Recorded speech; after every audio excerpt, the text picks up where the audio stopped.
Hi friend. आज हम बात कर रहे हैं एक नई बीमारी के बारे में, ओमिक्रॉन, जो कि आप न्यूज़ चैनल खोलते के साथ इस चीज़ को देख रहे होंगे और बहुत तेज़ी के साथ, बहुत ही खतरनाक और बहुत ही भयावह स्थिति में ये फैल रहा है। साउथ अफ्रीका में जैसे जानकारी 26 नवंबर के बाद से मिला है, तब से लोगों के पूरे विश्व में हड़कंप मचा हुआ है। और जिस तरीके से आज भी हमारे देश के पार्लियामेंट में इस पर चर्चा हुई, खासतौर पे कोविड के बारे में। अब हम सारे लोगों को पता है कि पिछले 2020 मार्च से लेके अब तक जो है सारी चीज़ों में किस प्रकार से पाबंदी रही है पूरे विश्व में, और अभी तक इन सब चीज़ों से हम उभर भी नहीं पाए और कई ऐसे भी वेरिएंट आए जो अल्फा, डेल्टा, गामा करते हुए। लेकिन इसके बाद जो एक वेरिएंट जो अभी आया है, वो वेरिएंट जो है ओमिक्रॉन, वो बहुत ही खतरनाक और भयावह है। और आज हमारे पार्लियामेंट में भी इसके बारे में डिस्कशन हुआ। कुछ चीज़ें जाननी ज़रूरी है कि कोविड-19 के ओमिक्रॉन वेरिएंट को जो विश्व स्वास्थ्य संगठन ने बेहद खतरनाक करार दिया है, अभी तक इसके असर के बारे में विस्तृत जानकारी आना बाकी है। लेकिन फिलहाल वैज्ञानिकों का कहना है कि यह डेल्टा वेरिएंट जितना ही घातक है। डेल्टा वेरिएंट जो था हमारे देश में स्टार्ट हुआ था और उतना ही घातक है जिस तरीके से इसी साल 2021 में मार्च अप्रैल के बाद में हम लोगों ने पूरे सिचुएशन को देखा था कि किस प्रकार से इसका इम्पैक्ट हमारे देश में पड़ा था। लेकिन उससे भी ज़्यादा तेजी से ये फैलने वाला बीमारी है, जो बहुत चिंता का विषय है। दुनिया के सभी देश इसको लेकर आपातकालीन कदम उठा चुके हैं। मतलब उनको लग रहा है कि कहीं ना कहीं ये बहुत ही घातक और भयावह स्थिति उत्पन्न करेगा। और चूंकि अफ्रीकन कंट्री पूरे विश्व के बीचों बीच है, जहाँ से ट्रांसमिट और एक दूसरे जगह पे फैलने का चांसेस बीमारी ज़्यादा होता है, इसलिए पूरे विश्व में जो है इसको इमरजेंसी तौर पे घोषित किया गया कि नहीं, अब इसमें आपातकालीन कदम उठानी चाहिए जिससे कि इस बीमारी को रोका जाए। जिसके तहत यात्राओं में पाबंदी कर दी गई है। ओमिक्रॉन के नामकरण को लेकर भी एक अनोखी जानकारी सामने आने लगी है कि विश्व स्वास्थ्य संगठन जो है इस वेरिएंट का ओमिक्रॉन नाम क्यों दिया। एक्चुअली जो है पिछले सप्ताह ही विश्व स्वास्थ्य संगठन ने दक्षिण अफ्रीका में पाए गए कोविड वेरिएंट B1529 को ओमिक्रॉन नाम देने के साथ ही वेरिएंट ऑफ कंसर्न कहा। मतलब कि इसको ओमिक्रॉन नाम के साथ ही वेरिएंट ऑफ कंसर्न कहा, यानी कि ये तुरंत म्यूटेंट करता है। म्यूटेंट होता है क्या चीज़ कि कहीं पर कोई बीमारी जाकर उसको तुरंत पकड़ में ले ले और उस जगह को वो तबाह कर दे, बर्बाद कर दे। और इससे खतरनाक और चिंताजनक कहने का मुख्य कारण इसकी तेजी से फैलने की क्षमता है। मतलब ये जो इतनी तेजी के साथ फैलता है, इसी चलते इसको हम लोग खतरनाक कह रहे हैं। और इसकी क्षमता के साथ इसमें भारी संख्या में म्यूटेशन की बात भी बताया जा रहा है, यानी कि ये तुरंत कहीं पर भी जाके वो कब्जा कर लेता है। कुछ बातें इसमें रोचक हम लोगों को समझना ये भी है कि वेरिएंट ऑफ कंसर्न का नाम कैसे आया और किस तरीके से ये नाम को लोगों ने एक्सेप्ट किया। एक्चुअली ये जो ओमिक्रॉन जो है ये ग्रीक शब्द है, जिसको ग्रीक शब्द से लिया गया। SARS-CoV-2 के नाम से वेरिएंट या स्ट्रेन के नाम देने के लिए ग्रीक अक्षरों का उपयोग किया जाता है। यानी कि वर्ल्ड हेल्थ ऑर्गेनाइजेशन के जो technical advisory group on the virus evolution होती है, उनकी जिम्मेवारी होती है कि किसी भी चीज़ को वो नामांकन दे। लेकिन 26 नवंबर 2001 के बाद से इस वेरिएंट के बारे में पता चलने के साथ कि भाई अफ्रीका में, साउथ अफ्रीका में बहुत तेजी के साथ फैल रहा है, इसको नाम देने की घोषणा की गई। लेकिन इसमें जो नाम जो आया वो बहुत ही जटिल तरीके से सामने हम लोगों के लिए इसलिए आया कि इसकी वजह से कि वेरिएंट वैज्ञानिक नाम बहुत लंबे और जटिल होते हैं, और इस वजह से भ्रम की स्थिति से बचने के लिए SARS-CoV-2 में ही ग्रीक वर्णमाला के अक्षरों को जोड़ दिया गया, जिससे स्पष्ट रूप से समझ में आ सके कि यह वायरस है लेकिन इसका म्यूटेशन हुआ है, यानी कि उस वायरस का म्यूटेशन होना। अभी तक जैसे कि हम लोगों ने देखा था कि कोविड से हम लोग त्रस्त थे, पूरे विश्व में कोविड के महामारी से जूझ रहे थे। हमारे देश में आज तक की रिपोर्ट है, अगर हम आज 2 दिसंबर की बात करें तो आज का भी रिपोर्ट जो है वो ये बताता है कि अब हम लोगों के जो है 1 लाख से कम हो गए हैं, यानी कि अप्रॉक्स 90,000 के करीब में अभी हमारे पास पेशेंट हैं कोविड के।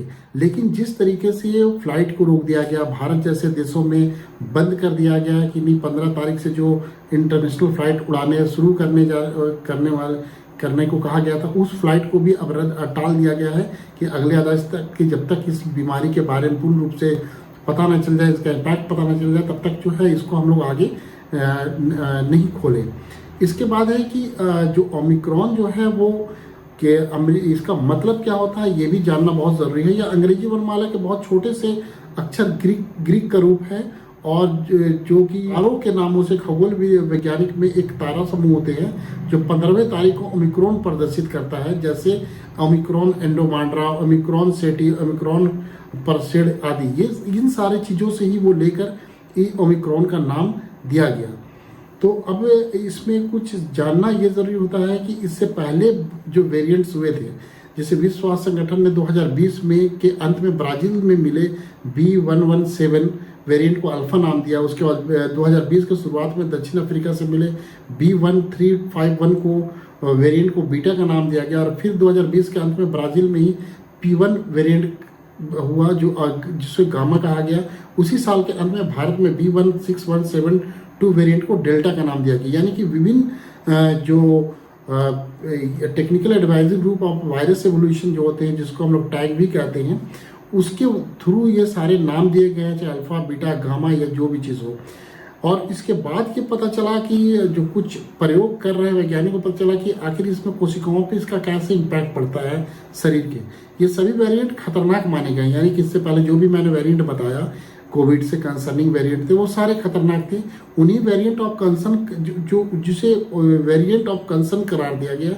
इसके अलावा लैम्डा नाम, जिसको C37 और म्यू नाम B1621 वेरिएंट का नाम दिया गया था, जो बहुत ही खतरनाक नहीं माने गए थे, और इन्हें वेरिएंट ऑफ स्टेंट की श्रेणी में रखा गया था। यानी कि बहुत ज़्यादा खतरनाक नहीं थे, लेकिन वेरिएंट ऑफ स्टेंट की श्रेणी में रखा गया। इसके बाद ही कुछ वेरिएंट अपने उद्यम की वजह से चर्चा में रहे, और WHO ने साफ कर दिया कि वायरस वेरिएंट का नाम देश का नाम पर नहीं रखना है।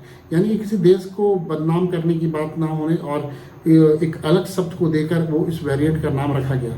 लेकिन एक सबसे महत्वपूर्ण बात यह है कि अब जिस हालात पे जब हम लोग कोरोना से उब रहे थे, यानी कोरोना से हम लोग निजात पा रहे थे, उस हालत पे अब हमें जो एक नया वेरिएंट मिला डेल्टा के बाद, चूंकि हम सारे लोगों ने भारत में खासतौर पे डेल्टा वेरिएंट का प्रभाव देखा कि किस तरीके से मार्च अप्रैल में लोग तड़प तड़प कर मर रहे थे, ऑक्सीजन की वजह से मर रहे थे। पूरे अस्पतालों में पूरा सीट बुक हो चुका था, लोग अस्पताल में बेड ढूंढने को मजबूर थे। पैसा होना, सब कुछ होना, उसके बावजूद उनके पेशेंट जो है मरते चले जा रहे थे। एक बहुत ही भयावह स्थिति उत्पन्न हो गया था, लोग घरों से बाहर नहीं निकल रहे थे।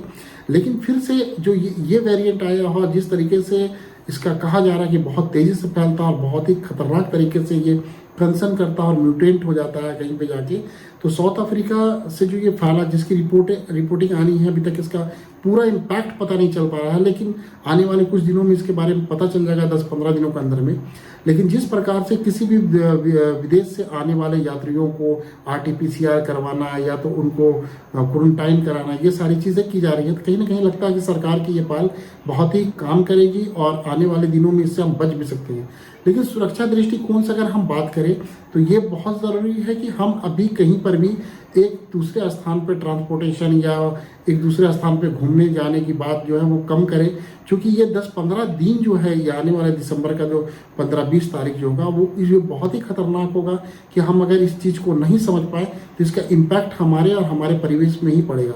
हम सारे लोगों को चाहिए कि जिस तरीके से हर एक वेरिएंट से हम लड़ते जूझते हुए यहाँ तक पहुँचे हैं, आने वाले दिनों में इस वेरिएंट से भी हम लड़ते हुए आगे पहुँच जाए और हम अपने पूरे विश्व को कोरोना मुक्त और किसी भी वायरस, जो खतरनाक वायरस हमारे परिवेश में फैलते जा रहे हैं, उनसे हम मुक्त हो जाए और अच्छे परिवेश में जीवन व्यापन करें। लेकिन इन सारे चीज़ों के अलावा भी एक महत्वपूर्ण बात ये होता है कि हम सारे लोग ये सोचें कि हम किस प्रकार से इसे कंट्रोल करें। शुरू से बात कही गई थी, हमारे प्रधानमंत्री ने भी कहा था, श्री नरेंद्र मोदी जी ने भी, कि हमें कोरोना को हराना है। यानी कि किस तरीके से हराना है, कई बार बातों में उन्होंने बहुत सारी बातें बताई कि हम मास्क का उपयोग करें, हम हैंड सैनिटाइज करें, हम लोगों से 2 गज की दूरी बना कर रखें। यानी कि जिस तरीके से जितने हमारी कनेक्टिविटी कम हो गई है कि हम सारे लोग एक अच्छे जीवन व्यापन के लिए, और जो ये वेरिएंट जो ओमिक्रॉन का बढ़ रहा है, जिस तरीके से हम सारे लोगों के बीच में एक नए तरह से खौफ पैदा होने की बात हो रही है, उन सारे चीज़ों से हम बच पाए और हम अपने जीवन में अच्छे तरीके से, अच्छे परिवेश में और अच्छे समाज में और अच्छे परिवार में अपना जीवन व्यापन कर सके और आने वाले दिनों में इस बीमारी से हम दूर हो सके। हम पुनः आप सारे लोगों को शुभकामना देता हूं कि ये अब तक हम लोग जो हैं किसी प्रकार के वायरस से ग्रसित नहीं हैं, और पूरे तौर पे जिस तरीके से हम लोगों ने डोज लिया चाहे वो कोविशील्ड हो, कोवैक्सीन हो, चाहे और भी अन्य जो वैक्सीन है। अभी तक हम लोगों ने 125 करोड़ का संख्या पार कर लिया फर्स्ट डोज में। ये बहुत अच्छी बात है, हमारा पूरा दुनिया में नाम है कि हम लोगों ने सबसे ज़्यादा वैक्सीन लिया है। हम चाहेंगे जिन लोगों ने अभी तक सेकेंड डोज नहीं लिया है, या तो अभी भी जो लोग कतरा रहे हैं वो वैक्सीन लेने के लिए, वो सारे लोग जल्द से जल्द वैक्सीन लें, क्योंकि इनका जो निचोड़ है, इनका जो बचने का मात्र एक जो तरीका है वो वैक्सीनेशन है। हम पहले भी चेचक का या खसरा का या बहुत सारी चीज़ों का हम लोगों ने वैक्सीन लिया है, हेपेटाइटिस बी का लिया है, सारी चीज़ों का लिया है, वो अपने स्वास्थ्य के हित के लिए लिया है। फिर से पुनः हम लोगों को ज़रूरत है इस बात की कि हम जो है वो कोविड और ऐसे जो तमाम ऐसी बीमारी जो वायरस की वजह से फैल रही है, जिसकी वजह से हम लोग जो कोविशील्ड, कोवैक्सीन या अन्य वैक्सीन हम लोग ले रहे हैं, उसके जो डोजेस हैं उसको कंप्लीट करें। क्योंकि अगर हम पूरे तौर पे अगर हम लोग डोजेस लेंगे तो ज़रूर हम इस बीमारी को हरा पाएंगे। जो भी कंट्री, जो भी विश्व के अदर कंट्रीज़ हैं, बहुत सारे जहाँ की संख्या कम है, जैसे जर्मनी में लोग नहीं लेना चाह रहे हैं, दे वांट इट कि नहीं मेरी जो है वो इम्यून सिस्टम मजबूत है, ऐसा नहीं है। बीमारी इम्यून सिस्टम को देख के नहीं, बीमारी किसी और चीज़ को देख के नहीं। जब बीमारी वायरस के बारे में कहा भी जाता है कि जब वायरस जब इन्वायरमेंट में होता है तो in the form of the non living, but when they will enter the body that will be the come on the living. That means कि दे विल अगर when it will be intake the body, इसका मतलब है कि आपका उसका impact आपके ऊपर में पड़ेगा ही। इसलिए पूरी कोशिश करनी है कि हम वैक्सीनेशन लें, हम अपनी 2 गज की दूरी बना कर रखें, हम सैनिटाइज करें, अपने हाथ को साबुन से बार बार बाहर अंदर होने के बाद धोएं, हम वैसे किसी चीज़ को ना छुएं जिससे कि हमें लगे कि हम जो है इन्फेक्टेड हो सके। जहाँ हम घूमने जाते हैं या कहीं पर भी ऑफिस में जाते हैं या किसी अन्य जगह पे जाते हैं, तो पूरी कोशिश करें कि हम उस जगह को सैनिटाइज रखें, और पूरी कोशिश करें कि हम किसी भी तरीके से उस जगह का जो चीज़ है, जहाँ जिन सब चीज़ों को मैंने छुआ, तो पुनः अपने हाथ को तुरंत धोएं, क्योंकि इससे हम इन्फेक्शन से बच सकते हैं। और ये भी बिल्कुल तय है कि जब तक आप अपने आप को अवेयर नहीं करेंगे इस बीमारी के प्रति, जब तक आप ये ना सोचें कि हम इसको हराएंगे, तब तक आप इस बीमारी से बच नहीं सकते हैं। तो इसका पहला है कि आपको वैक्सीनेशन लेना, आपके डोज कंप्लीट होने चाहिए वैक्सीन के।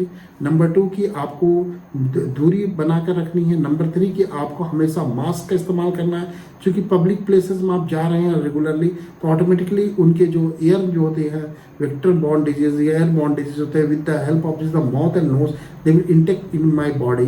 तो इस पर पूरी कोशिश करनी चाहिए कि हम रेगुलरली मास्क का उपयोग करें।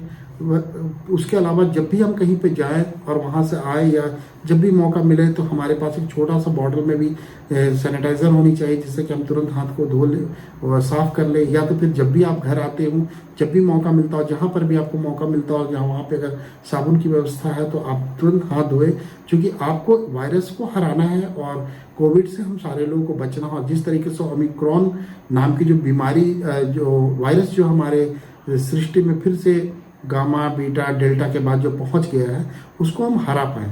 तो हम पूरी उम्मीद करते हैं कि आने वाले दिनों में हम लोग स्वस्थ रहेंगे और खुश रहेंगे। और जिस तरीके से हम लोगों ने पिछले 21 महीने से ज़्यादा दिनों से कोविड बीमारी को हम लोगों ने हराया है, और अब तक हम लोग हराते चले आ रहे हैं। अब हमारे पास बहुत कम संख्या बच गया है, लगभग 1 लाख के कम, जब जहाँ पर प्रत्येक दिन 4 लाख निकला करते थे कोविड पेशेंट। अब हम लोग एक दिन में क्या, अब तो बहुत ही कम 6,000, 8,000, 9,000 प्रत्येक दिन में रिपोर्टिंग आ रही है, यानी डे टू डे ये डिक्रीज कर रहा है। इसका मतलब है कि कहीं ना कहीं हम कोविड को हराने में सफल होने के कगार में। और ऑब्वियसली क्यों ना हो, जब हम लोगों ने वैक्सीन लिया, जब हम लोगों ने पूरे डोज को कंप्लीट किया, तो उस बीमारी का इम्पैक्ट हमारे ऊपर में नहीं पड़ेगा।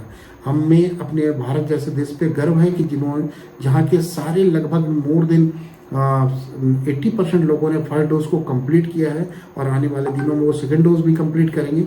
और उसके बाद हमारा देश जो होगा पूर्ण रूप से कोरोना मुक्त होगा। और इसके साथ साथ मैं ये भी चाहूँगा कि पूरा विश्व जो है वो कोरोना मुक्त हो। और जो इस काल को हम लोगों ने झेला है, इस काल को जो हम लोगों ने देखा है, इस काल को जो हम लोगों ने जाना और समझा है, हम लोगों को बहुत सबक सीखने को मौका मिला। जितनी भी चीज़ों को हम लोगों ने कैजुअल लिया था, उन सारी चीज़ों के प्रति अब हम सतर्क हैं और हम लोग कहीं ना कहीं अवेयर हुए हैं। और फिर से मैं चाहूँगा कि आप सारे लोगों को शुभकामना देते हुए कि हम लोग अब इस बीमारी से बचे हुए हैं और आने वाले दिनों में भी बचे रहेंगे, यही कामना करते हैं। और फिर से ओमिक्रॉन जैसे जो वायरस हैं उनको भी हम लोग हरा देंगे। तो पुनः आप सारे लोगों को बहुत बहुत धन्यवाद, थैंक यू।